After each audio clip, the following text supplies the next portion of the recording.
ترکیہ کے اور انڈونیشیا کے جو قافلے ہیں نا یہ بہت زیادہ ہیں، سبحان اللہ۔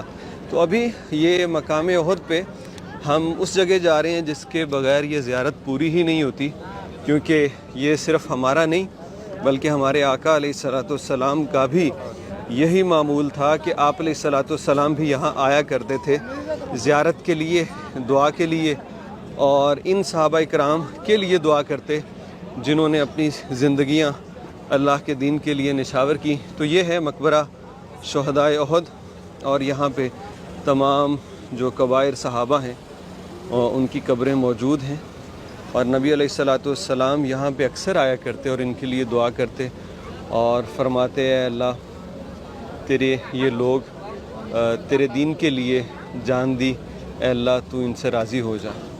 تو ان کے لیے آپ علیہ الصلوۃ والسلام جو ہے دعائیں کرتے اور پھر یہاں کچھ دیر رکتے اور پھر جاتے واپس مدینہ المنورہ۔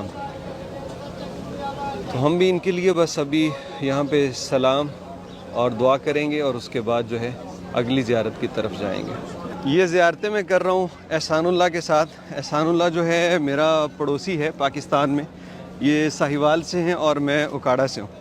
ہماری ملاقات کچھ اس طرح سے ہوئی کہ جیسے ہی میں مدینہ میں آیا تو میں حرم جانے کے لیے اپنے ہوٹل سے نکلا تو مجھے احسان مل گیا۔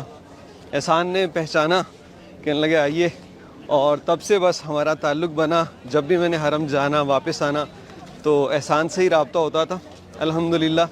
ایک آپ کو فیملی کے ساتھ اب جب ہوتے ہیں نا تو آپ کو یہ سیٹسفیکشن جب ہوتی ہے کہ آپ کی فیملی جیسا ہی کوئی آپ کے ساتھ ہے تو پھر بندہ بڑا مطمئن ہوتا ہے، اور مجھے احسان کے ساتھ وہی احساس ہے۔ یہ یہاں مدینہ المنورہ میں مقیم ہیں اور انہی کے ساتھ زیارتوں کا پروگرام میں نے اس لیے بنایا کیونکہ جو انہیں پتہ ہے نا، وہ میرے رشتہ دار بھی آئے تھے 2 دن پہلے، وہ کہہ رہے تھے زیارتوں پہ چلیں، تو میں نے کہا کہ یار آپ لوگ وہ زیارتیں نہیں کروا پاؤ گے جو احسان کروائے گا۔ تو آج ہمارے پاس جو لاسٹ ڈے بچا، کل روانگی ہے، تو میں نے کہا کہ آج سبحان اللہ کیا بات ہے، آج جو ہے ہم یہ زیارتیں کر لیں۔ 2 زیارتیں ابھی یہاں پہ باقی ہے، ایک یہ مسجد جہاں پہ حضور صلی اللہ علیہ وسلم نے بیٹھ کے نماز ادا کی، اور دوسرا یہ جگہ، یہ دیکھیے یہاں پہ یہ جو آپ دیکھ رہے ہیں کنکریٹ لگا کے بند کر دیا گیا ہے پہاڑوں کے درمیان، یہ چھوٹا سا راستہ 2 پتھروں کے درمیان۔ اس کے متعلق روایات ہیں، اب اس میں کتنی صداقت ہے واللہ عالم، لیکن کہتے ہیں حضور صلی اللہ علیہ وسلم جب یہاں پہ آئے تو آپ دیکھیے کہ یہاں دشمن کی نظروں سے بچنے کے لیے جو جنگی حکمت عملی ہوتی ہے، جس کے لیے آپ علیہ الصلوۃ والسلام کو میدان احد سے یہاں لے کے آئے تھے، تو مزید آپ علیہ الصلوۃ والسلام کو زیادہ محفوظ کرنے کے لیے آپ کی جان کے لیے صحابہ بڑے فکر مند تھے، تو آپ کو یہاں پہ لایا گیا۔ تو کوئی کہتا ہے کہ یہ پہاڑ خود بخود پھٹ گیا، اس نے جگہ دی کہ آپ یہاں پہ اندر چلے جائیں، اور کوئی کہتا ہے کہ پہلے سے ہی ایسا تھا۔ تو برکف اب اس کو یہ کنکریٹ لگا کے بند کر دیا گیا ہے، کیونکہ ڈیفینیٹلی یہاں پہ کچھ ایسی چیزیں شروع ہو گئی ہوں گی جو نامناسب ہیں، تو پھر اس کی احتیاط کی جاتی ہے۔ احتیاط کریں یار، زیارت کریں آ کے، کچھ ایسا کام نہ کریں جو غیر شرعی ہو۔ اور یہاں پہ آگے جا کے وہ مسجد ہے جہاں پہ زخمی حالت میں حضور نے بیٹھ کے نماز ادا کی، وہ مسجد قریب سے جا کے دکھاتے ہیں آپ کو۔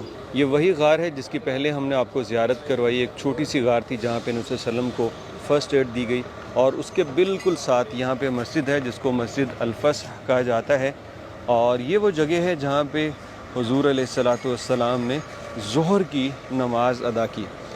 کچھ روایتوں میں ہے کہ جنگ کے دوران ہی آپ نے نماز ادا کی، کچھ میں ہے کہ جنگ کے بعد آپ نے یہاں نماز ادا کی، اور چونکہ زخمی تھے، دندان مبارک شہید ہو چکے تھے، تو کھڑے ہو کے نماز نہیں پڑھ سکے، اس لیے بیٹھ کے آپ نے نماز ادا کی، اور صحابہ نے بھی پھر ویسے ہی نماز ادا کی جیسے میرے حبیب صلی اللہ علیہ وسلم نے نماز پڑھی۔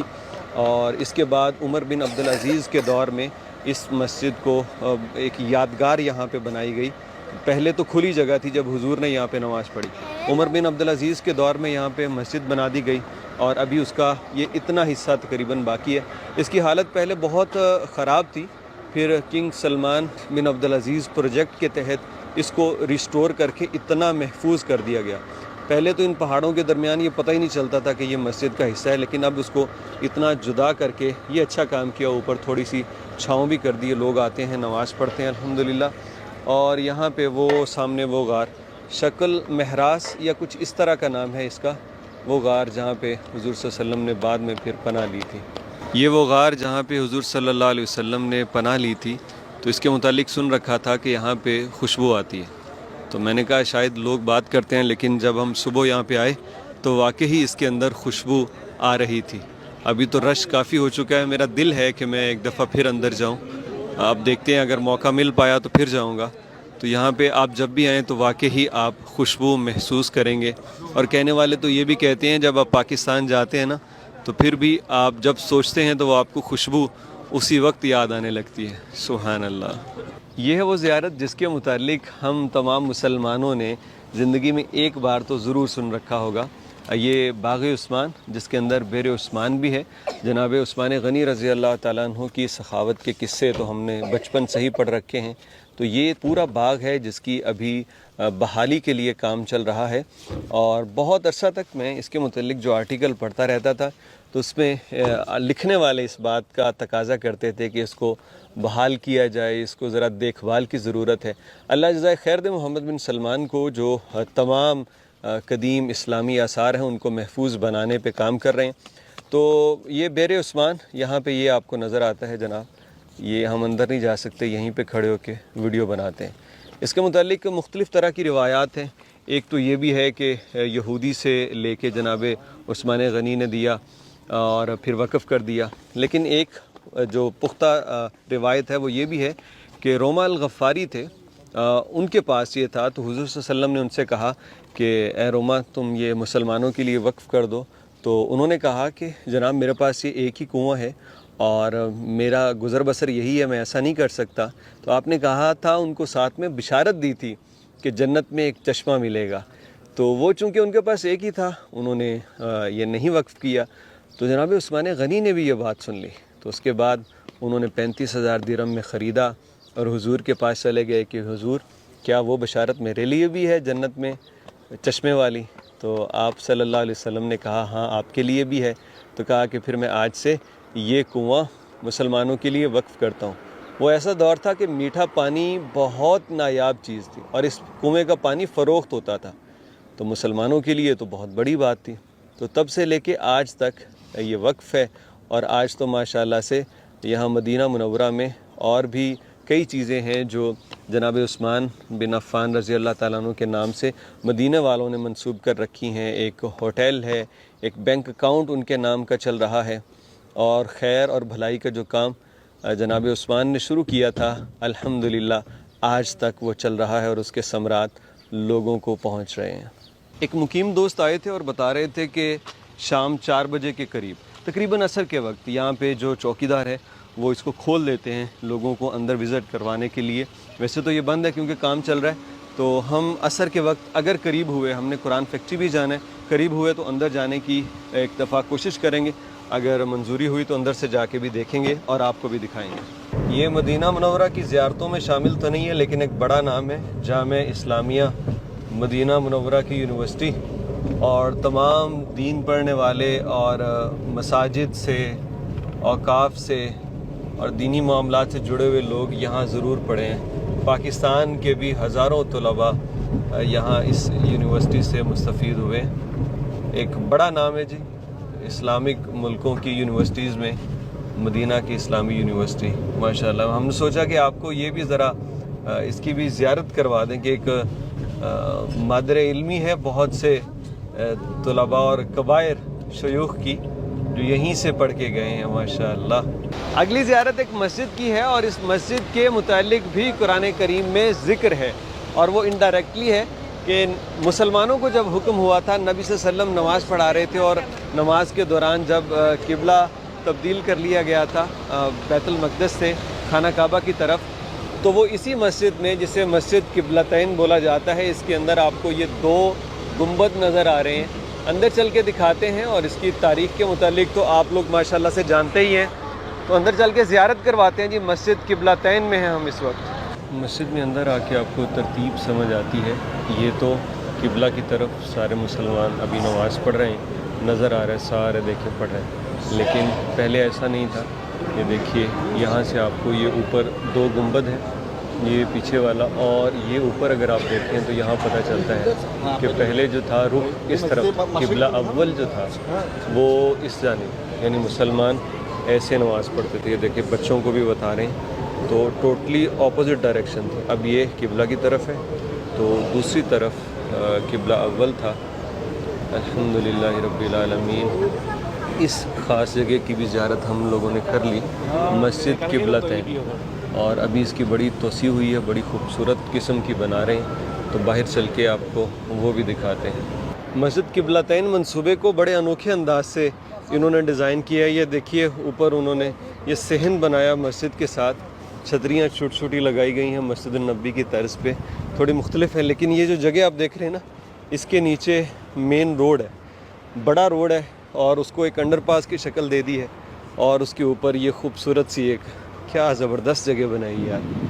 آپ دیکھیں گے اس میں صرف انویسٹمنٹ نہیں بلکہ ڈیزائن اور اس میں ہونے والا کام اور اس میں محبت نظر آ رہی ہے کہ کتنے اہتمام سے ان جگہوں کو محفوظ کیا جا رہا ہے. اور زائرین چونکہ زیادہ تعداد میں آ رہے ہیں تو اسی حساب سے پھر اس کو کھلا بھی کیا جا رہا ہے. اور وہ اس طرف بھی جگہ موجود ہے. یہاں پہ یہ دیکھیے چھتریاں لگی ہیں، ذرا دیکھیں بہت وسیع ہوگی. پارکنگ کے مسائل بھی حل ہو گئے ہیں، اس کے ساتھ ساتھ جو ہے نا وسیع سے وسیع تر کر دیا ہے. ورنہ پہلے یہ مسجد صرف اتنا سا ایریا ہوتا تھا بس یہ، لیکن اب یہ دیکھیں وہ اس طرف بھی ماشاءاللہ سے یہ سارا ایریا، یہ وہاں تک، اور دوسری جانب بھی پارکنگ وغیرہ ہے. مسجد قبلتین کے بعد یہاں 7 مساجد پہ آئے ہیں، اور مسجد قبلتین جو ہے وہ بھی انہی 7 مساجد کے ساتھ جڑی ہوئی ہے ایک حوالے سے. تو سب سے پہلے تو آپ کو اس کی تاریخ بھی بتلائیں. یہ 7 مساجد وہ دراصل خیمے تھے جو غزوہ خندق کے موقع پہ یہاں لگائے گئے.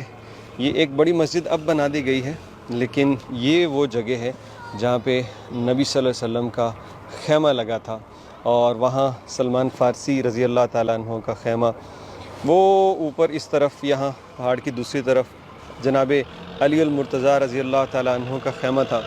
تو یہ صحابہ کرام بیٹھے تھے یہاں پہ، جناب ابو بکر، عثمان اور عمر بیٹھے تھے، تو ان کے نام کی مساجد یہاں پہ تھی.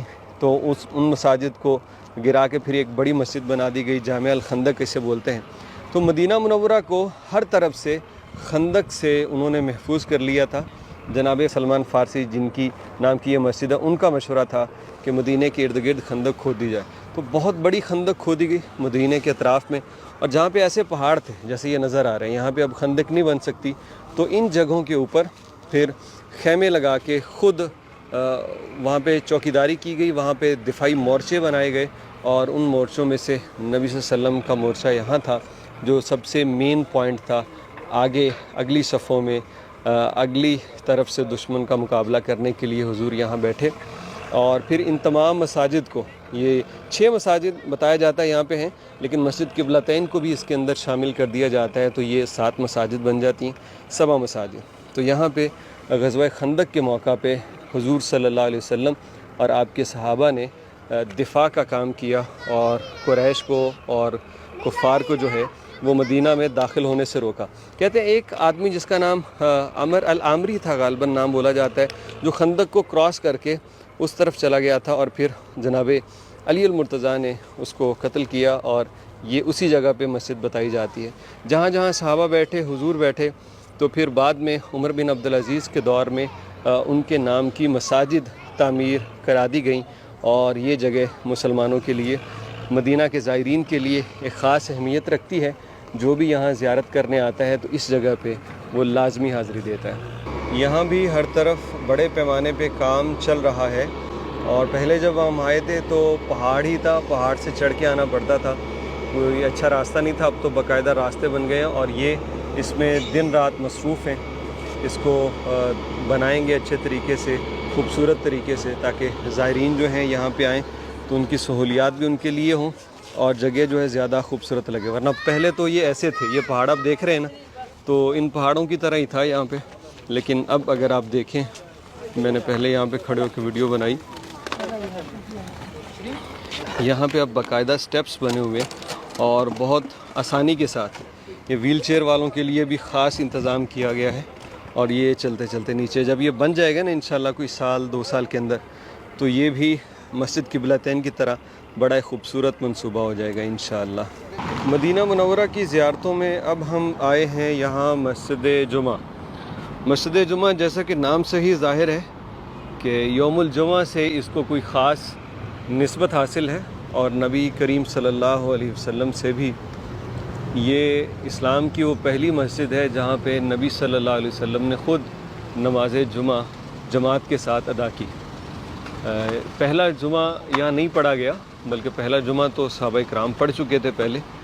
مکہ میں جمعے کی فرضیت کا حکم آ گیا تھا، لیکن مکہ کے حالات کچھ ایسے تھے کہ مسلمان جمع نہیں ہو سکتے تھے ایک جگہ پہ، اور جمعہ نہیں پڑھ سکتے تھے۔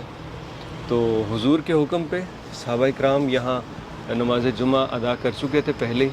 پھر جب حضور آئے تو پھر آپ علیہ الصلوۃ والسلام نے یہاں بنو سالم میں نماز جمعہ ادا کی باجماعت صحابہ کے ساتھ۔ تو اس طرف جو ہے مسجد قباء ہے، تو قباء سے ایسے مسجد النبی اس طرف ہے باہر، تو یہ راستے میں بنو سالم تھا، جس کے بنو سالم قبیلے میں آپ علیہ الصلوۃ والسلام آئے اور یہاں پہ آپ نے باجماعت نماز ادا کی۔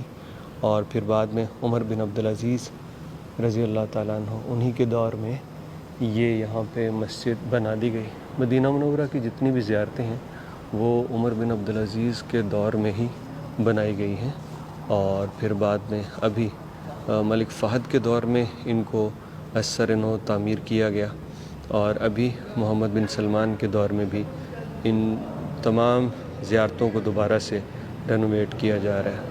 ایک زیارت جو ابھی آپ لوگوں کو نظر نہیں آ رہی یہاں پہ ہے، اور آنے والے چند مہینوں میں وہ آپ کو نظر آئے گی۔ یہاں پہ دیکھیے مسجد عتبان بن مالک، یہ مسجد جمعہ کے بالکل سامنے یہاں پہ۔ تو عتبان بن مالک ایک صحابی تھے، انصاری صحابی، وہ بدر میں شریک بھی ہوئے، پھر نظر کمزور ہو گئی تو باقی غزوات میں شریک نہیں ہو سکے۔ ٹھیک اسی جگہ اب وہ مسجد تھی، ابھی ان کو دوبارہ بنا رہے ہیں، اس جگہ کو بھی بند کیا ہوا انہوں نے۔ تو عتبان بن مالک نے کہا تھا رسول اللہ صلی اللہ علیہ وسلم سے کہ میں اپنی قوم کو نماز پڑھاتا ہوں، امام ہوں، لیکن اب نظر کمزور ہو چکی ہے، اور جب سیل آتی ہے بارش کے بعد تو میں اس سے گزر نہیں سکتا، تو میں مسجد نہیں جا پاتا۔ کیا اللہ کے نبی میرے گھر آئیں گے، نماز پڑھیں گے، تاکہ میں یہیں نماز پڑھ لیا کروں، یہیں مسجد بنا لوں؟ تو نبی صلی اللہ علیہ وسلم نے وعدہ کیا کہ میں آؤں گا۔ پھر آپ صلی اللہ علیہ وسلم حضرت ابو بکر صدیق رضی اللہ تعالیٰ عنہ کے ساتھ گئے، اور پھر جا کے پوچھا، پہلے اجازت لی کہ اے عتبان میں اندر آ جاؤں؟ کہا یا رسول اللہ آئیے۔ اجازت ملنے کے بعد آپ صلی اللہ علیہ وسلم بیٹھے نہیں، اور فرمایا بتاؤ کہاں نماز پڑھوں؟ تو پھر آپ نے ان صحابی کے گھر نماز پڑھی، اور پھر وہاں پہ مسجد بنی۔ تو یہ ماشاءاللہ سے عتبان بن مالک مسجد جو ہے وہ آپ کو بس اس کی زیارت ایسے ہی کروا رہا ہوں، انشاءاللہ بہت جلد وہ مسجد یہاں پہ تعمیر ہوتی نظر آئے گی آپ کو۔ مسجد بلال بھی دیکھ لیجئے، مسجد بلال جو ہے یہ قباء روڈ کے اوپر ہے، یہاں سے قباء روڈ شروع ہو جاتا ہے۔ مدینہ منورہ میں مسجد النبی کے قریب بھی آپ کو چھوٹی چھوٹی مساجد نظر آتی ہیں، تو ان مساجد کی بھی زیارت کر لیتے ہیں۔ میرے پیچھے جو آپ دیکھ رہے ہیں یہ مسجد الغمامہ ہے، جہاں پہ نبی کریم صلی اللہ علیہ وسلم نے عید کی نماز ادا کی۔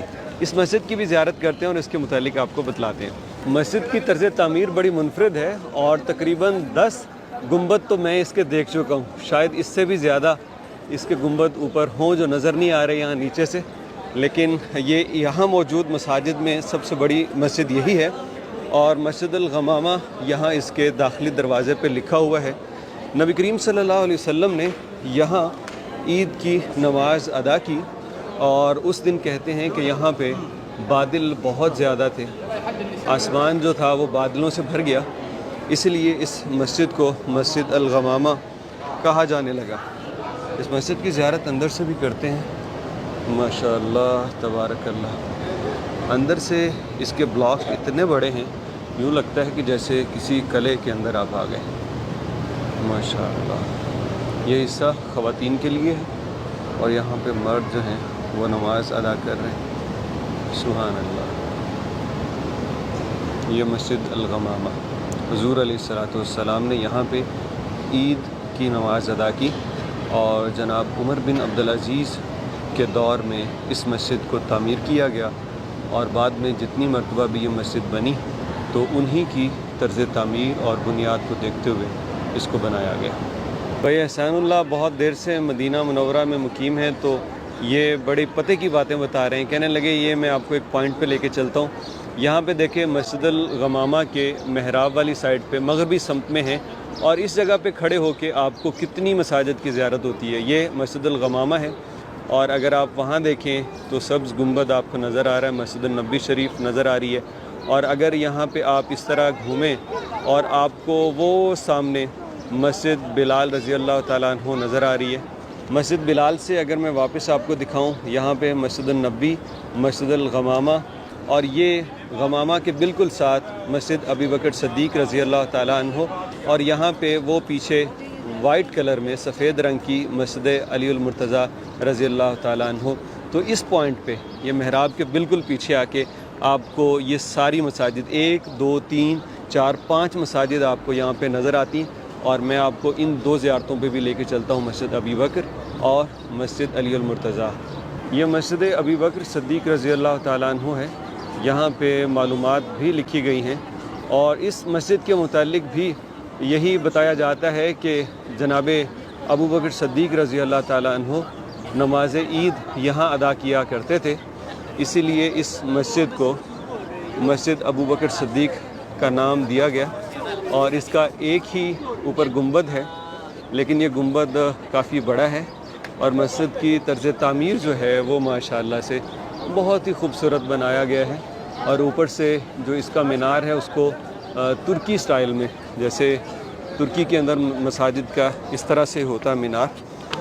اور یہاں پہ زائرین، چھوٹی مسجد ہے، کافی تعداد میں ہے، ہم اندر سے بھی آپ کو ذرا زیارت کرا دیں۔ یہاں پہ آپ QR کوڈ سکین کر کے اس کے متعلق مزید جان سکتے ہیں، اور کچھ جو ہے معلومات درج ہیں۔ یہاں مسجد سیدنا ابو بکر نام بھی درج ہے یہاں پہ۔ یہ اندر چلتے ہیں جناب، بسم اللہ الرحمن۔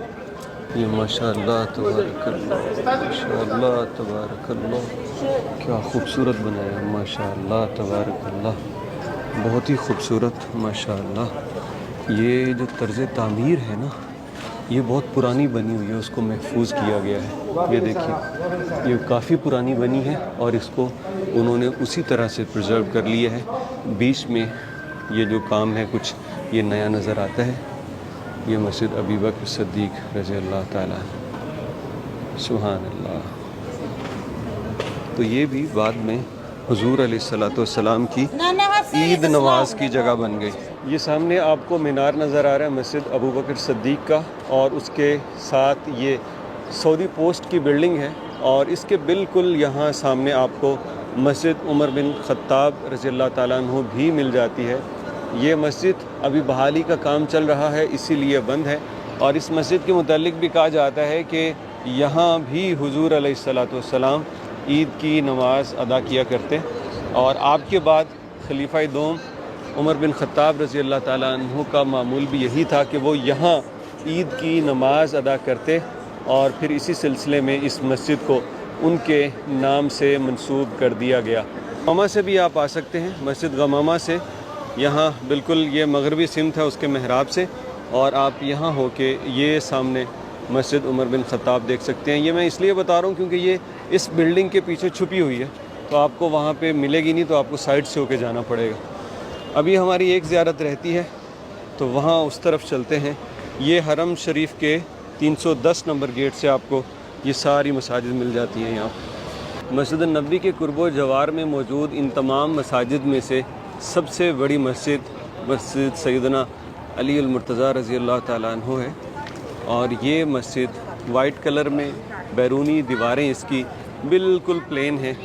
یہ مکمل طور پہ منفرد ہے باقی مساجد سے طرز تعمیر کے اندر۔ یہ جناب یہاں پہ لکھا بھی ہوا ہے مسجد کا نام، اور یہ سب سے بڑی مسجد ہے، اور ان سے تھوڑی سی ہٹ کے بھی ہے۔ یہاں پہ اس مسجد کے متعلق بھی جمع ہے، لکھا ہوا ہے کہ اس مسجد کی تاریخ، اور یہ بھی عیدین کی نمازوں میں سے ایک مسجد ہے نبی صلی اللہ علیہ وسلم کے زمانے کی، اور سیدنا علی بن ابی طالب یہاں پہ عید کی نماز پڑھا کرتے تھے، ان کا معمول یہی تھا۔ اندر چلتے ہیں اور زیارت اس مسجد کے اندر سے بھی کرتے ہیں. یہاں پہ لکھا ہوا ہے ادخلوہا بسلام آمینین.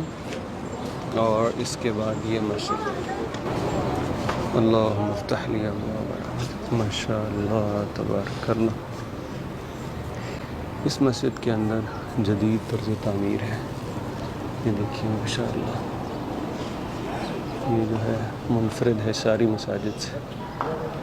یہ دیکھیے ماشاء اللہ، اس کے اندر جو اینٹ استعمال کی گئی ہے یہ جدید جو ہندوستان میں اینٹ استعمال ہوتی تھی وہی ہے ساری. اور یہ مسجد علی بن ابی طالب، اندر سے زیارت کر لیجیے. ماشاء اللہ تبارک اللہ. صلی علی سیدنا صلی اللہ علیہ وسلم. صلی علی سیدنا. مدینہ المنورہ میں خلافت عثمانیہ کی یاد تازہ کر دینے والی زیارات بھی موجود ہیں. میرے پیچھے جو آپ دیکھ رہے ہیں یہ ریلوے اسٹیشن ہے جو سلطان عبد الحمید ثانی نے بنوایا تھا. استنبول سے کہتے ہیں مدینہ تک ریلوے لائن بچھی ہوئی تھی جو آگے مکہ اور طائف تک بھی جانی تھی. تو یہ ریلوے اسٹیشن تو یہاں موجود ہے. آج کوئی ٹرین وغیرہ نہیں ہے. ریلوے اسٹیشن دوبارہ سے اس کو بحال کیا گیا، طرز تعمیر اس کی بنائی گئی. اور یہاں پہ اس کے بالکل ساتھ یہ بڑی ہی خوبصورت مسجد عنبریہ، جسے یہاں پہ مسجد ترکی کے نام سے جانا جاتا ہے، یہ مسجد بھی یہاں پہ موجود ہے. ماشاء اللہ یہ خاص ترکیوں کی جو سٹائل، جو طرز تعمیر ہے اس کو مد نظر رکھتے ہوئے بنائی گئی ہے، لیکن وہ قدیم اور تھی. یہاں پہ سعودی عرب نے جو تازہ ترین توسیع اور رینوویشن کی ہے یہ اس کے تحت اس کو دوبارہ بنایا گیا ہے. چلتے ہیں مسجد کی بھی زیارت کرتے ہیں اور یہاں پہ آپ کو یہ اسٹیشن بھی دکھا دیں. اسٹیشن بند ہے، کوئی چیز نہیں ہے اندر، لیکن ایک یاد کے طور پہ اس کو انہوں نے تازہ رکھا ہوا ہے. یہ اسٹیشن یہیں تک ریلوے لائن بچ سکی. کہتے ہیں شریف مکہ اور سلطان کے تعلقات اس وقت کچھ اچھے نہ رہے. یہ سعودی اسٹیٹ قائم ہونے سے بھی پہلے کی بات ہے. تو پھر یہ ریلوے اسٹیشن، ریلوے لائن کا کام یہیں تک رک گیا اور یہ آخری اسٹیشن اس لائن کا ہوا جو کہ استنبول سے مدینہ تک آتی تھی. لکھا یہی ہے، واللہ عالم کیا ایسا ہی ہے یا اس میں کوئی اور معلومات بھی موجود ہیں. میں چلتا ہوں وہ مسجد، آپ کو مسجد عنبریہ یہ بھی اس کی بھی زیارت کرواتا ہوں. لیکن کیا خوبصورت جناب علی یہ جگہ، بہت بڑا یہاں پہ راؤنڈ اباؤٹ ہے. یہ آتے ہیں آپ حرم سے اور بہت بڑا سعودی پرچم آپ کو یہاں پہ نظر آتا ہے. چلتے ہیں جی مسجد کی زیارت کرتے ہیں. مسجد کے داخلی راستے پہ کلمہ طیبہ لکھا ہوا ہے پتھر کے اوپر. اور یہ مسجد، یہاں سے جائیں گے اندر، جس کی زیارت کر لیں جی. ماشاء اللہ تبارک اللہ. یہ پہلے اس طرف دیکھیے اسے، کیا بات ہے. مسجد العنبریہ، ماشاء اللہ تبارک اللہ. کیا بات ہے جی، بہت خوبصورت یہ مسجد بھی. اور مسجد باہر سے جتنی بڑی نظر آتی ہے نا اتنی بڑی ہے نہیں، باہر سے زیادہ بڑی نظر آتی ہے. اور یہ ایک وہ آیا صوفیہ کی طرح بہت بڑا گنبد. اور یہاں پہ خواتین آ رہی ہیں. باقی جو مساجد تھی ان میں خواتین نہیں آ رہی تھی یا علیحدہ جگہ تھی. یہاں پہ ماشاءاللہ سے ویسے منع کر رہے ہیں وہ کہ آپ یہاں پہ نہ آئیں. مسجد عنبریہ. ترکی ریلوے اسٹیشن کے بالکل پیچھے آپ کو یہاں ایک بڑی اہم زیارت مل جائے گی. یہاں پہ ہے مسجد سقیہ. مسجد سقیہ یہ کب بنی اور کیوں یہ ایک اہم زیارت ہے تو اس کے متعلق جان لیجئے. غزوہ بدر پہ جاتے وقت حضور صلی اللہ علیہ وسلم یہاں پہ آپ رکے جائزہ لینے کے لیے لشکر کا، اور اس کے بعد آپ علیہ الصلاۃ والسلام نے دعا فرمائی. دعا فرمانے کے بعد آپ غزوہ بدر کے لیے چلے گئے. اور اس کے علاوہ کئی مواقع پر، خاص طور پہ ایک مرتبہ حضور کے چچا کو خلیفہ دوم نے قحط سالی کے زمانے میں بارش کے لیے کہا تو آپ نے یہیں پہ دعا مانگی اور دعا قبول بھی ہوئی. تو یہ مسجد سقیہ، حضور نے غزوہ بدر پہ جاتے ہوئے یہاں رک کے اہل مدینہ کے لیے برکت اور رحمت کی دعائیں مانگی تھیں جو اللہ پاک نے قبول کی. تو یہ مسجد ابھی یہاں پہ جا نہیں سکتے، یہ ساری متصل ہے یہ اسٹیشن پروجیکٹ کے ساتھ. تو جب یہ سارا کھول دیا جائے گا تو پھر اس کی بھی اندر جا کے زیارت کر سکیں گے۔ ماشاءاللہ یہ ایک اور زیارت بڑی اہم، اور اس کا مجھے احسان اللہ نے بتایا، مجھے بالکل اس کا علم نہیں تھا، تو احسان نے کہا کہ یہ بھی بڑی اہم ہے، انشاءاللہ جب یہ کھلے گا تو اندر بھی جا سکیں گے۔ مدینہ المنورہ کی ایک اور بڑی ہی اہم زیارت جو کہ آل نبی صلی اللہ علیہ وسلم سے منسوب ہے، اور یہ جو گھر آپ دیکھ رہے ہیں یہاں پہ، یہ فاطمہ بنت حسن رضی اللہ تعالی عنہا کا گھر ہے۔ نبی کریم صلی اللہ علیہ وسلم کے نواسے حضرت علی رضی اللہ تعالی عنہ کے صاحبزادے جناب حسن، ان کی بیٹی فاطمہ بنت حسن، یہ ان کا گھر تھا، اور وہ یہاں قیام پذیر رہیں۔ ان کے علاوہ زین العابدین رضی اللہ تعالیٰ عنہ، وہ بھی ان کے ساتھ یہاں قیام پذیر رہے۔ یہ وہ فاطمہ ہیں جو واقعہ کربلا میں بھی اپنے چچا کے ساتھ شریک تھیں وہاں پہ۔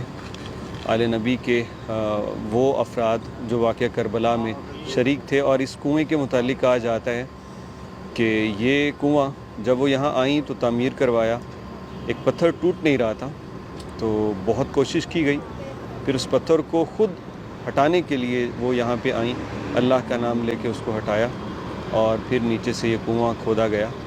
تو یہ زیارت جو ہے جیسا کہ آپ کو بتایا آل نبی سے منسوب ہے، ابھی اس کو محفوظ کر دیا گیا ہے، مختلف ادوار میں اس کی مرمت ہوتی رہی، اور یہ گھر آج بھی یہاں موجود ہے۔ ابھی جس طرح باقی جگہوں پہ توسیع ہو رہی ہے، تو انشاءاللہ العزیز اس جگہ کو بھی دوبارہ سے تعمیر کیا جائے گا، اور اس کو محفوظ کر کے محفوظ ترین شکل میں رکھا جائے گا، اور اس کی مرمت کے لیے بھی یہاں پہ لوگ موجود ہوں گے۔ ماشاءاللہ تبارک اللہ، اللہ اکبر۔ پہلے ان کے متعلق بتلایا جاتا ہے کہ یہ مسجد النبی کے بالکل قریب رہا کرتی تھیں، پھر مسجد النبی کی توسیع ہوئی تو وہاں پہ سارے گھر ختم ہو گئے، تو جناب سیدہ فاطمہ بنت حسن وہ پھر یہاں تشریف لے آئیں۔ یہاں پہ متوع لوگ آئے تھے، تو ان کا شکریہ، انہوں نے مجھے السلام علیکم، انشاءاللہ شکراً للمعلومات، حیاک۔ تو انہوں نے میری تھوڑی سی کریکشن کر دی یہاں پہ، انہوں نے بتایا کہ یہ جو گھر ہے یہ فاطمہ بنت الحسین، جناب حسین رضی اللہ تعالی عنہ کی بیٹی کا گھر ہے، اور ان کے بقول جب میں نے کہا کہ فاطمہ بنت حسن کا گھر ہے تو کہنے لگے کہ نہیں، سیدنا حسن رضی اللہ تعالی عنہ کی اولاد نہیں تھی، یہ اولاد تھی جناب سیدنا حسین رضی اللہ تعالی عنہ کی۔ تو یہ کریکشن جو ہے یہ کر لیجئے، سیدنا حسین کی بیٹی یہاں پہ قیام پذیر تھی۔ مدینہ منورہ کی زیارتوں میں ایک اور بہت ہی اہم زیارت جسے نبی صلی اللہ علیہ وسلم نے اتنا پسند کیا کہ آپ علیہ الصلوۃ والسلام نے فرمایا کہ مجھے غسل جو ہے میرے مرنے کے بعد اس کنویں کے پانی سے دیا جائے، جسے بیر غرض کہا جاتا ہے۔ ابھی یہاں پہ کام چل رہا ہے بیر غرض کے اوپر، بہت دیر سے کام چل رہا ہے، لیکن مینٹیننس کے لیے عارضی طور پہ اس کو ذرا بند کیا ہے، لیکن عام دنوں میں یہ کھلا ہی ہوتا ہے۔ بیر غرض کے متعلق آپ علیہ الصلوۃ والسلام کا فرمانے علی شان کہ مجھے اسی کے پانی سے غسل دیا جائے، اور آپ نے ایک مرتبہ فرمایا، صبح اٹھے اور کہا کہ میں نے جنت کا کنواں دیکھا، اور پھر آپ علیہ الصلوۃ والسلام نے اس کنویں کو جنت کا کنواں کہا۔ بیر غرض کو اللہ کے نبی صلی اللہ علیہ وسلم بہت پسند کرتے تھے اس کنویں کو، اور اسی لیے آپ نے اپنی حیات میں اس کے پانی کو اپنے غسل کے لیے پسند فرمایا۔ یہ آپ دیکھ رہے ہیں یہاں پہ یہ عارضی تختیاں لگی ہیں، آپ جب آئیں گے تو آپ بڑی آسانی کے ساتھ یہاں اندر زیارت کر سکیں گے، اور آج بھی اندر تو جا سکتے ہیں، لیکن ہم نے زیادہ کوشش اس لیے نہیں کی کہ حضرات یہاں پہ کام کر رہے ہیں، اور بہتر یہ ہے کہ ان کو تنگ نہ کیا جائے۔ یہ جگہ جو آپ دیکھ رہے ہیں یہ سیدنا سلمان فارسی کا باغ ہے، اور اس طرف بھی ہے اور اس طرف بھی، روڈ کوئی دونوں اطراف میں۔ یہ باغ کے متعلق بھی آپ کو بتلاتے ہیں، لیکن پہلے یہاں پہ کہتے ہیں کہ کنواں ہے جو جناب سلمان فارسی سے منسوب ہے۔ اندر چلتے ہیں، اس کنویں کی زیارت کرتے ہیں اور ان کے متعلق بات کرتے ہیں، کیا خوبصورت اور کیا زندگی میں اتار چڑھاؤ ان کے آئے۔ یہ ایسی شخصیت تھی، فارس سے یعنی ایران سے آئے، اور پھر آخرکار چلتے چلاتے یہودی کے ہاتھ بک کے تو یہاں پہ ایک یہودی کے غلام تھے۔ پھر نبی صلی اللہ علیہ وسلم نے جب ان کو آزاد کروایا تو اس کے لیے یہودی نے شرط رکھی، یہ بیر الفقیر، ٹھیک ہے جی۔ حضرت سلمان فارسی نے یہی کام کیا تھا، اسی باغ کے اندر. تو سلمان فارسی اسلام قبول کر چکے تھے، لیکن چونکہ یہودی کے غلام تھے اس لیے آپ بہت سے غزوات میں شریک نہیں ہو سکے. غزوہ احد اور غزوہ بدر میں شریک نہیں ہو سکے کیونکہ وہ اس کی اجازت نہیں دیتا تھا. تو آپ صلی اللہ علیہ وسلم نے جب ان کو آزاد کروانا چاہا تو اس پہ شرط رکھی یہودی نے کہ آپ 300 درخت کھجور کے اور کچھ سونا یہ مجھے دیجیے. تو جناب علی پھر حضور صلی اللہ علیہ وسلم نے صحابہ اکرام سے کہا اور 300 درخت کہتے ہیں حضور نے خود لگائے. یہ وہی درخت ہیں یا باغ بعد میں تبدیل ہوا واللہ عالم، لیکن وہ ایک ہی سال کے اندر بہت پھل دینے والے درخت بن گئے. اور اس کے بعد سلمان فارسی رضی اللہ تعالیٰ عنہ کو آزاد کروایا گیا اور وہ ایک ایسے جلیل القدر صحابی بنے کہ حضور صلی اللہ علیہ وسلم اکثر انہی کے مشورے پہ عمل کیا کرتے اور ان کی قربانی بھی بہت عظیم ہے جناب سلمان فارسی رضی اللہ تعالیٰ عنہ کی. سلمان فارسی رضی اللہ تعالیٰ عنہ سے منسوب کنواں تو یہی ہے جو ہم نے اس طرف سے دیکھا، اس کے آثار باقی ہیں، لیکن یہاں پہ سبیل لگی ہوئی ہے پانی کی تو سوچا کہ یہاں چلتے ہیں پانی پیتے ہیں. یہ اس کنویں کا پانی تو نہیں ہوگا کیونکہ یہ کنواں آپریشنل اس وقت نہیں لگتا. میرا دل تھا کہ بیر غرض سے پانی پیوں لیکن وہاں پہ پانی اویلیبل اس لیے نہیں تھا کیونکہ وہ ابھی مرمت چل رہی تھی اور اندر نہیں جانے دے رہے تھے. ہمارے دوست احسان اللہ ان راستوں اور زیارتوں سے خوب واقف ہیں تو وہ گاڑی پہ ہمیں ذرا اس باغ کے اندر لے آئے اور کہا کہ اندر جا کے آپ دیکھیے، باغ کا نظارہ بھی کر لیں گے اور یہاں پہ ایک ٹیوب ویل بھی انہوں نے بنا رکھا ہے. یار کیا خوبصورت نظارہ ہے یہ، سبحان اللہ. اور ابھی ہم ذرا باغ کی طرف چلتے ہیں. بیٹھنے کے لیے انتظامات ہیں، لوگ بیٹھے ہیں. کیا بات ہے جی، سبحان اللہ. اور کیا خوبصورت انتظام ہے یہاں پہ. پانی دیکھیں کتنا صاف، اور یہ پکی نالیاں بنائی ہوئی ہیں پانی کے لیے. سبحان اللہ، کیا کہنے. یار شام ہو چکی ہے یہاں پہ، تو ذرا دن رہتے آتے تو اور اچھا لگتا. سبحان اللہ. مغرب کا وقت ہو چکا ہے اور ہم گزر رہے ہیں مسجد قباء کے پاس.